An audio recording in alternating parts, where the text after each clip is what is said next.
Hello and welcome back to Fuck That. If you're new here, don't forget to subscribe so that way you never miss an episode. Sorry for the pause in episodes. I was trying to do audio and video and also stream all the time, and I got super burnt out. So from now on, I'm just going to stick to my weekly episodes that are audio only. If I have extra time, I'll do video too, and I'm going to still stick to my streaming schedule on TikTok. If you want to get more information on the podcast, I talk about a lot in my Discord server. You can find that on my website or just send me a message. All right, now let's get into part 2, the episode that I've made you all wait 100 years for. In part 1, I talked about the night that Martha Moxley was murdered. She had spent that evening hanging out with friends, including brothers Thomas and Michael Skakel, who were 17 and 15. These brothers come from one of the wealthiest and most powerful families in Belle Haven. When Martha did not come home that night, her mother Dorothy started calling around trying to figure out where she was. Nobody had any answers, and nobody seemed particularly concerned. The next afternoon, Martha's body was found in her own backyard. She had been beaten to death so violently that the murder weapon, a Tony Penna 6-iron golf club, snapped into pieces. And where did that club come from? The Skakel home. Today, we're going to talk about what happened next and how an investigation that should have been straightforward was anything but. And then in part 3, we're going to talk about the very lengthy legal battle that's still going on today and also involves RFK Jr. Obviously, the investigation began on the afternoon that Martha was found, which was October 31st. And from day one, it was a disaster. If the Greenwich Police Department were not completely incompetent, they were definitely acting like it. And by the time they started treating her murder as an actual homicide investigation instead of an inconvenience to the town's elite, the investigation was fucked beyond repair. The afternoon Martha was found, 2 junior officers, Jones and Hickman, were sent to the scene. I'm going to talk about a few different ways that Greenwich Police Department mishandled the case today, but I'm going to get into more details about this in part 3 because a lot of the information about what they did to mess this up did not come out until trial decades later. Martha was identified on scene by Lowell Robertson. Lowell was a friend of the Moxley family who was inside the home when Martha's body was discovered. Even though Lowell made the identification, he was never interviewed by Greenwich Police. According to Officer Jones's report from that day, which was later determined to be mostly untrue decades later during trial, they checked Martha and determined she was deceased almost immediately. Jones advised Hickman to stay with the body while he went inside of the Moxley home to call Greenwich Police's headquarters. None of the detectives on Greenwich PD at this point had seen a homicide before, and that would be very obvious from the start. In 1975, they didn't have a homicide manual, and they also didn't have any manual for detective procedures.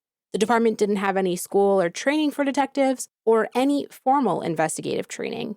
In fact, the last on-the-job training for Greenwich Police Department was their last official homicide investigation, which was in 1949. In all honesty, I think that this was mishandled from the second the first 2 officers stepped foot onto the scene. They took too long to make a perimeter, which allowed for media as well as bystanders to just walk onto the scene and look at whatever they wanted to look at. And they didn't have any crime scene tape, so when they finally decided to make a perimeter, they used rope and traffic barricades in an attempt to keep people back. It did not take long for media and nosy neighbors to swarm the scene because they did not contain the crime scene in any capacity, and by 2 o'clock that afternoon, approximately 2 hours after Martha was found, at least 12 different people stood over Martha's body or had touched Martha's body. Martha, she had been moved 3 separate times before anybody even thought to take a single crime scene photo. Greenwich couldn't even be bothered to use a crime scene log, which they used to track individuals that enter and leave the scene, as well as other things. Couldn't be bothered with it. By day 2, when they realized maybe we should have kept records, they just guessed. No, really. They actually used guesstimates for their crime scene log. And just like that, the crime scene was a total loss due to blatant police negligence, a tale as old as time. The failures of this investigation, I feel like, was the culmination of multiple factors, and some were much more insidious than just a mere lack of experience. If you're listening to this and you're thinking, holy fuck, this couldn't get worse, Ashley, how the fuck was this even a thing? I'm here to tell you that it's going to get much worse. So buckle up, Buttercup. By the time Connecticut State Police's crime scene lab was called, it was already way too late. They were over an hour away, and they didn't show up until after it was getting dark. That's when they arrived. Get this, they pulled their vehicle directly onto the crime scene. Nobody guided them to the evidence. Nobody protected the area. They just rolled right on through. To be fair, they didn't know. This is really just another reflection of Greenwich Police Department's inability to handle this murder. Within a half an hour, Martha's body was gone. Around 6 o'clock that evening, the mobile crime lab was gone too. What evidence did they collect? I'm not so sure that anybody knew at this point, but it was pretty clear that the most crucial parts of this investigation were already tainted, if not destroyed. Fingerprints were taken at the scene, but they would end up not yielding any results. The day after Martha was discovered, November 1st, a doctor named Elliot Gross conducted her autopsy. The full report was never publicly released, but over time there were a lot of details that leaked.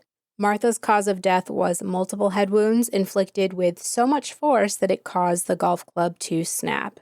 Martha did not have any drugs or alcohol in her system, and thankfully there were no signs of sexual assault. There was, however, a stab wound to her neck.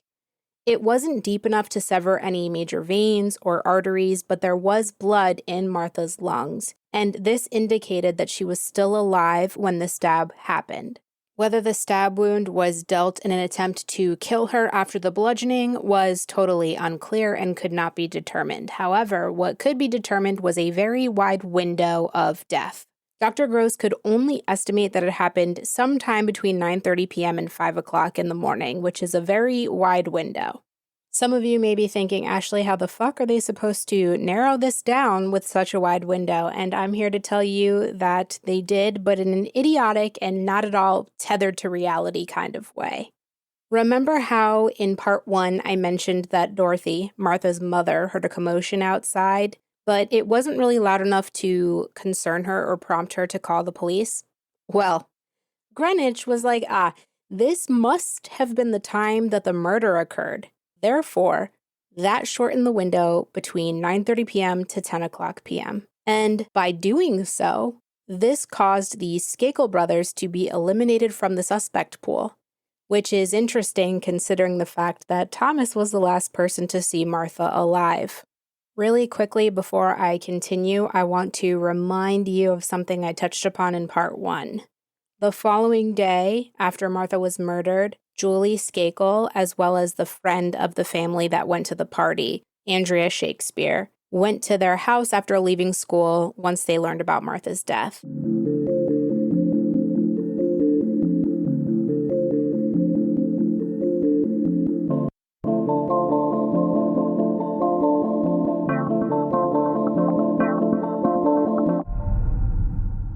They pull up to the Skakel home, and before they could even get their bearings in the driveway, Michael comes running at them.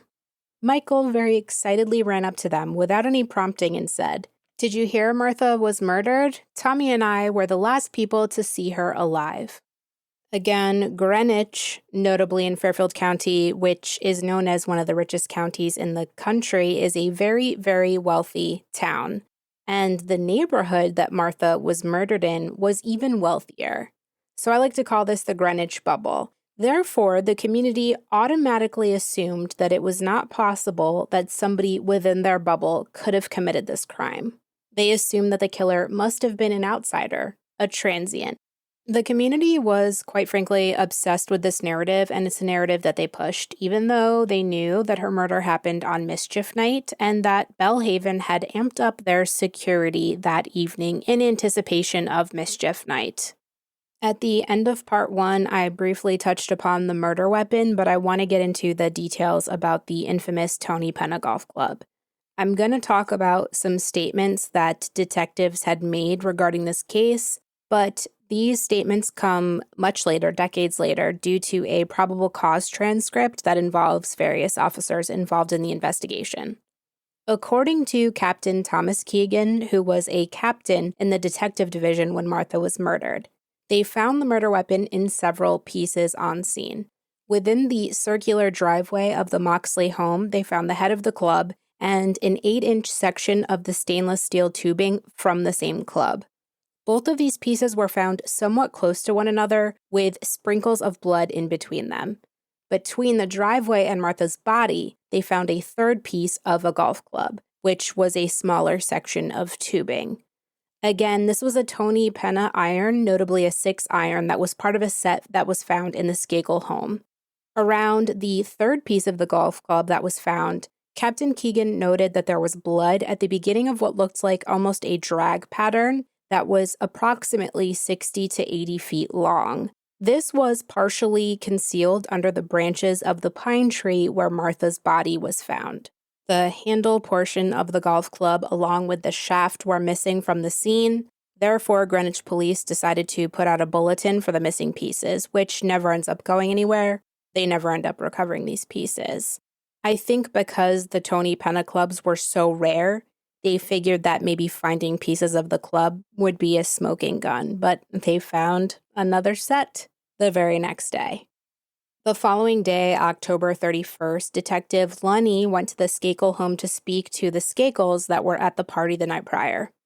Detective Lunny, though, was most interested in speaking with Thomas as he was the last person identified to be seen with Martha. According to Detective Lunny's testimony from that same probable cause transcript that I mentioned a couple minutes ago, he was let into the home by an adult male that was not Rushton. This was likely Ken Littleton, the live-in tutor.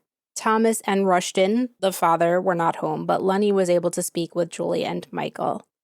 Almost immediately, Detective Lunny noticed a set of golf clubs in the mudroom in a barrel container. Picture kind of that circular container that you would see in an entryway, a breezeway, if you will, that has umbrellas and other shit inside of it. This is where he saw that golf club. When he got a closer look, he confirmed that this was a Tony Penna club, which they're rare. And this one was a 4-iron. Because Rushton was not home, they couldn't conduct a proper search or seize any items, but Lunny was able to speak to Michael. Michael gave his side of the story as to what happened the night prior, and compared to the timeline that police created, he couldn't have been the one to murder Martha. According to Michael, he invited Martha to go to this party. She declined and stayed back with Tommy. Michael went to the party at his cousin Jim Terrian's home, along with Rushton Jr. and John. According to Michael, he didn't get home until at least 11:20 that evening, which, according to the bullshit timeline, made police think that there was absolutely no way he could have killed Martha. Was not even considered a suspect, even though they were both vying for Martha's attention and Michael was losing, which to me is one hell of a motive. The following day, November 1st, everybody was home and police returned. Thomas got home around 5:30 that night, and he was taken to Greenwich Police Department for a formal statement, which matched the one that Michael had made earlier. Thomas said around 9:30 he and Martha chatted for a few minutes, said goodnight, and he went back into the house to do homework. He had confirmed that Martha did not want to go to the party, like Michael had stated earlier. Thomas then told police that he saw Martha walking down their driveway towards her backyard. The Skakels lived across the street from the Moxley family, but kind of diagonally. He then said that his sister's friend, Andrea, rang the bell to get the other set of keys so that Julie, his sister, could drive her home. Thomas then said he went upstairs.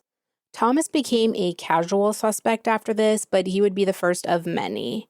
And I'm calling him a casual suspect because Greenwich didn't really pursue anybody in the Skakel family as a suspect until decades later.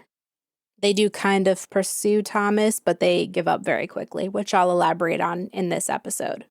So when police returned to the Skakel home on November 1st, Rushton Sr., the father, was home, and the Skakel family, led by Rushton, were very cooperative at first.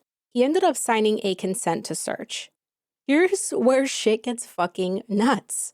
I am not a police officer, but I couldn't tell you why the fuck they would not go about this in the normal way that everybody goes about this, but because Rushton signed a consent to search, Greenwich Police Department decided to never pursue a search warrant. This is the thing about consent. You can give consent, and then you can take it away as quickly as you give it. I'm sure you all know where this is going. In my opinion, had police taken the time to go through the proper channels and obtained a warrant, they would not have lost access to the Skakel home, and they wouldn't have lost access to any potential evidence that was left on the table as the investigation continued. The club found at the crime scene where Martha's body was found, as well as the club that was found within the mudroom in that barrel in the Skakel home, were later determined by crime techs to be brother and sister clubs. What I mean by that is crime techs were able to determine that these were brother and sister clubs because they were able to determine that these clubs had come into contact with one another. So remnants of one club was on another and vice versa. At some point in time, be it in that barrel or otherwise, these clubs came in contact with each other. What's interesting about this, and by interesting, I mean it's sus, Rushton downplayed this particular aspect a lot. I feel like it's really damning, but that's just my opinion. His reasoning as to why one of their golf clubs was likely used to kill Martha, according to him, the golf clubs were really old. They belonged to Anne, Rushton's late wife, who died several years prior, so according to him, they often left these clubs just laying around in their yard. Here's where it gets weird. The gardener contradicted this entirely. He said that he did not come across any golf clubs in the yard in the days leading up to the murder. Ultimately, the Skakels put on a good show of cooperation. In fact, Rushton gave investigators a key to the family's ski lodge in Windham, New York, so that they could search it. Wild. Probably a red herring, who knows. Rushton even allowed Thomas to take a polygraph test on November 3rd. Thomas ended up taking 3 polygraphs that day. All 3 of them came back inconclusive. Thomas did have a reasoning for this. His excuse was that he was way too tired and way too anxious to take them properly. Now, to be fair, this was very close to when Martha's body was discovered, but he did end up passing a few days later, which I'll get into. On Tuesday, November 4th, Martha's funeral was held at the First Lutheran Church, and there were over 500 people in attendance.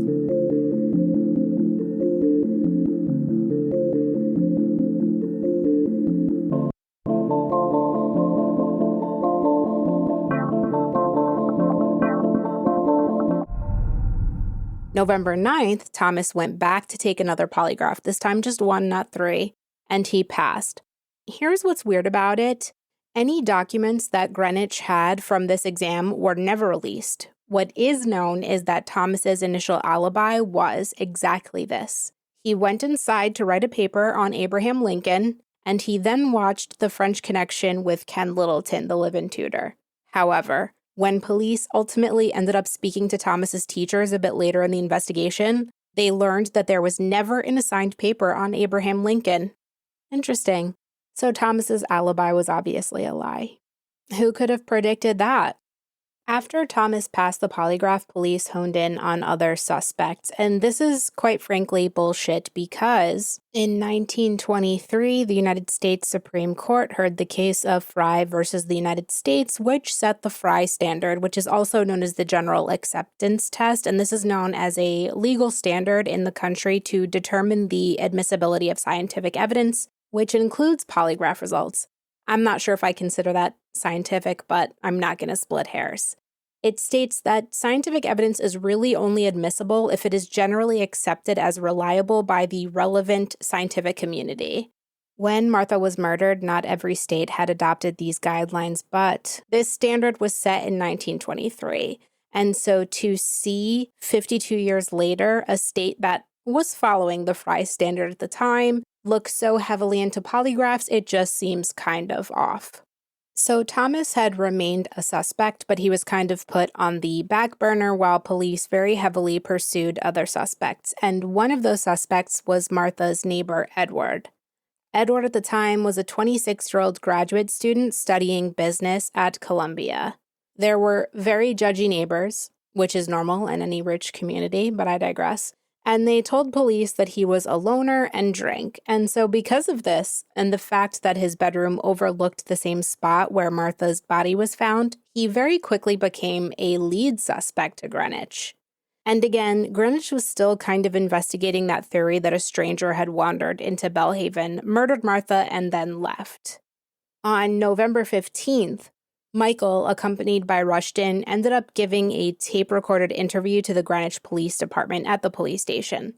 Michael explained in detail that he had accompanied his brothers and his cousin James Terrien, who I'm going to refer to him as Dowdle in later documents because for some reason he's now known as James Dowdle. So if you hear James Dowdle, it's Terrien. So he went to James Terrien, aka Dowdle's home, which was about 20 minutes away. And they all watched the television show Monty Python's Flying Circus. According to Michael, he didn't return back to his home until around 10:30 or 11 o'clock that night. He then stated that he went to bed about 15 minutes later. When Michael was asked very specifically about whether he left the house after that, he said no. But Michael did acknowledge, however, that on several other occasions, he typically left his home after going to his room for the night. He just conveniently didn't happen to do it that night. On December 2nd of 1975, Greenwich police took Martha's brother John to Bethany, Connecticut for a polygraph test. He was only 17 at the time. There needed to be consent by his parents. They didn't ask Dorothy for consent. John ended up passing, but according to the family, they didn't tell him or anybody that he was being polygraphed until he was already in the car, which is fucked up.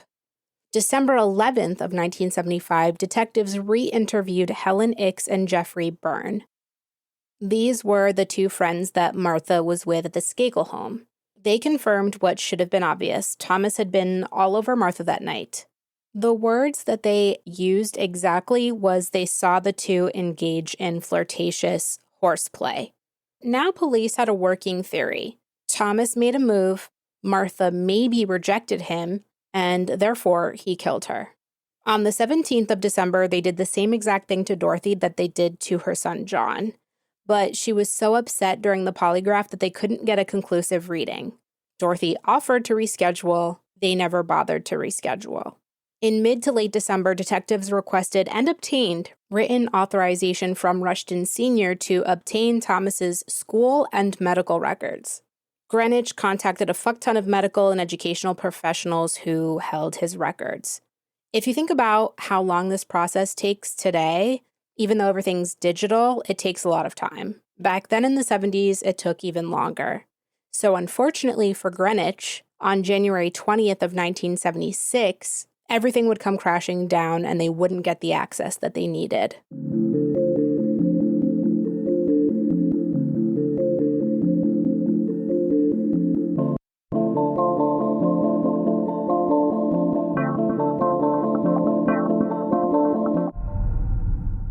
One of the reasons that they were so interested in these records, I had touched upon this briefly in the first episode. Thomas had a head injury when he was 4 years old. He fell out of the car, and his behavior kind of changed after that. Additionally, Michael, once his mother Anne had passed away, his behavior also changed, and both of their personalities got darker, so I suspect that this is likely why they wanted those records. On January 20th, detectives from the Greenwich Police Department contacted Christopher Roosevelt, who was a former Justice Department lawyer who at the time was serving as counsel and board member of the Whippy School, which was a private and very expensive school that Thomas had attended. Roosevelt told detectives that he would personally contact Rushton and Thomas to get their permission to release the records that they were requesting from the school. At some point during that conversation, Roosevelt became very agitated because he became suspicious that there was an arrest warrant for Thomas that was imminent. Roosevelt then told detectives that if Thomas was ever arrested, he would be defended by a posse of lawyers who would claim that he was temporarily insane. Weird. 2 days later, Rushton filed a formal complaint with Greenwich Police Department, and he formally withdrew his authorization for them to obtain Thomas's records. Remember how a few minutes ago I said I did not understand why Greenwich didn't pursue a warrant and were fine with a simple signed consent to search and trusted Rushton's words? Well, this is why. The universe had other plans for Rushton. I don't know, maybe he pissed them off, because later that day he had a heart attack. While he was in the hospital, he had told Greenwich detectives that he hired a powerhouse criminal attorney from Stamford, Manny Margolis. He then told them that he formally rescinded any previous authorizations and that he made arrangements to have the entire family as well as their staff have legal representation. Margolis subsequently refused to allow anyone to be interviewed by detectives except for a very select few of their household staff. As soon as detectives started getting too close, the cooperation stopped. Funny how that works. By early 1976, the case was essentially dead in the water. On May 21st of that year, police requested an arrest warrant for Thomas Skakel. However, the district attorney denied it. Not enough evidence. The Skakels retreated into their wealth and comfiness and connections, and life moved on for them. At this point, the people of Greenwich were starting to talk. Some people openly questioned whether the Skakel money and Kennedy connections were keeping this case from moving forward. Greenwich police vehemently denied playing favorites, but nonetheless, the case was stalling. Unfortunately, the Skakels could not avoid problems, and Thomas was eventually admitted to the hospital because of hemorrhagic gastritis, which is when the stomach lining bleeds because of inflammation or damage. It's typically caused by alcohol use disorder, but can also be caused by overuse of NSAIDs. After Greenwich police re-interviewed Martha's friends and they learned about the flirtatious horseplay, they really honed in on Thomas and didn't really focus on anybody else. One of the people that Greenwich did not look into until later was Martha's on and off again boyfriend, but he had an airtight alibi. Edward, Martha's neighbor, thankfully was cleared, but there was that several-month period where he was looked at as potentially a murder suspect. Eventually, police turned their attention to Kenneth Littleton, the live-in tutor who had just started working for the Skakels. Kenneth had the misfortune of being hired as the live-in tutor for the Skakels on the same day Martha was murdered, just hours prior. He was a complete outsider, which made him an easy distraction from actual suspects. Greenwich became so desperate to solve this case that they stopped applying pressure to the Skakels once consent was withdrawn and the arrest warrant was denied. So therefore, they honed all of that energy onto Kenneth Littleton. This obviously had a profound impact on his life because he was looked at as the main murder suspect in a case that he had nothing to do with. He was arrested for burglary in Nantucket later that year. He lost his job, and he spiraled into severe alcohol use disorder, and eventually developed some very serious mental health complications. His mother said that the Moxley case ruined their entire family, but there was zero evidence tying him to the murder. The only reason police looked at him at all was because they couldn't touch the Skakels. So by the end of 1976, the case was officially cold. Michael Skakel went on to party his way through the 1980s, bouncing in and out of rehab, failing out of schools, and he eventually tried out for the 1992 Winter Olympics as a speed skier. Thomas faded into the background. Meanwhile, Dorothy Moxley, Martha's mother, refused to give up. Sadly, in 1988, David, Martha's father, died of a heart attack. With her husband gone, Dorothy made it her mission to get justice for her daughter.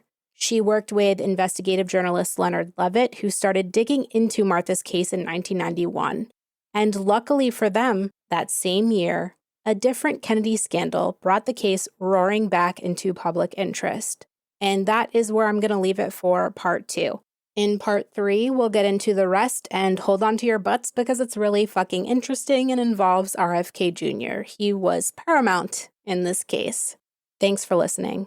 If you liked what you heard today, please like, review, subscribe, 5 stars. Unless you hate me, and then just don't leave a review. You can find me on all social media. I use TikTok a lot, and I stream a couple times a week. Handle is fthatpod. Instagram, fthat_pod. Patreon for bonus content and all of my archived episodes. And the website is fthatpod.com.